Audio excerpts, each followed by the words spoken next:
My inspiration behind the idea, my co-writer Jim Taylor has a crazy brother named Doug Taylor.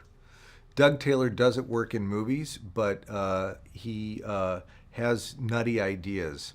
And many years ago, he approached Jim saying something to the effect of, you guys should make a movie about, small people. If you're only this small, you could have a big house on a big lot and just, 6 square feet.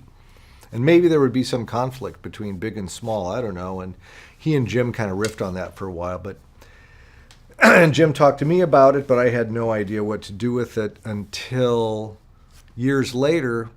It was after Sideways, and I wanted to do something maybe a little bit more ambitious in terms of scope.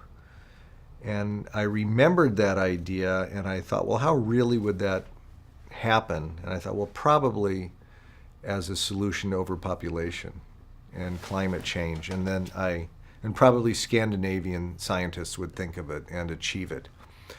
I mentioned it to Jim. He agreed. And we quickly saw that it gave us kind of a science fiction, social satire metaphor net that we could throw around a lot of different ideas and a lot of different, let's say, elements of society. It's a good idea for a movie. It's a wacky idea. It's an absurd idea, but it's the stuff of comedy when you can take an absurd idea and treat it very earnestly. And it set off a lot of chain reaction thinking between Jim and me. Chain reaction thinking that I hope will also extend to the viewers when they see the movie, after they've seen it, whether they like the movie or not, while they're watching it. Hopefully later they'll think, that they'll kind of catch the same fever that Jim and I had. It's such a big idea that the script was hard to write. And okay, so we have this premise, we have this idea. What's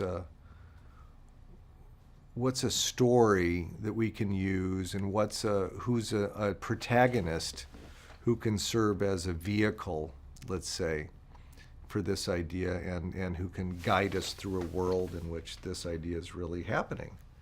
And that's when we came upon the everyman, let's say, whom Matt Damon is playing, who guides us through this story. I needed an actor, a terrific actor, who could believably play an everyman. And I needed a movie star to help get the financing for the movie I wanted to make at the budget level I was making. And given those two needs, and the age range in which I needed him to fall, like right about 40 to 45 years old, there was only Matt Damon. It's a part that James Stewart or Jack Lemmon could have played in the past. Tom Hanks could have played it 10 or 15 years ago. But currently, I really had only Matt Damon, and I had also heard only good things about working with him. Of course, I had admired him in films. Didn't know I'd met him once in passing at a party. Thought it would be fun to work with him. Other directors confirmed that it would be. So I approached him, and a week later he said yes.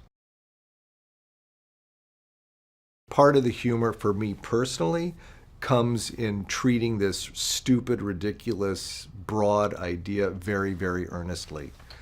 In a way, the more serious the film becomes, deep down inside me it becomes funnier, because of how seriously we're taking it. But if you take just one step back from the whole damn movie, it's pretty absurd and pretty funny, I think. Yes, we need a lot of visual effects with which to make the film, but there was also a huge contribution of production design and the interplay between both. When you've got a big set, movies for even back to the silent days are a combination of what you can afford to build or show in the foreground, and then beyond a certain point, like they do in the silent days, you kind of paint a line, and it's painted behind there. That's they're still doing that with visual effects today. So, for example, if you've seen the movie, Matt Damon is led into let's call it an apartment building in which undocumented workers live. It's a former construction trailer that's been, say, retrofitted with huge sheets of plywood into being an apartment building. We built that, as you see it, up to level 3. That's what we could afford.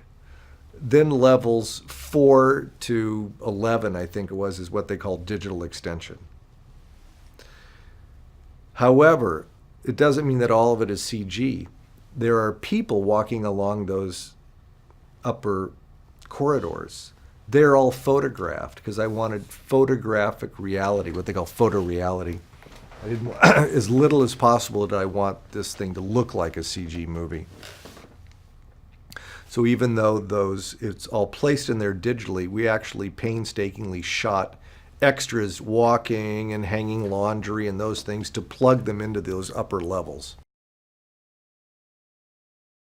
People talk about, oh, the film is, whatever they think of it in terms of the visual effects, and oh, it's so good in terms of the production design. But within the production design, we have to talk about the props. And I was blessed to have a brilliant property master, and he was one of the MVPs of the film. The spatulas, the saltines, the rows, the cart on which are pushed out all the little people at the beginning of the picture. It's a huge prop film, and they had a huge budget and did everything brilliantly, and thanks for bringing them up. The film has a kind of a high, what do they call it, high concept premise, but is neither a broad comedy nor a full-on science fiction film. It goes in its own weird Byzantine directions.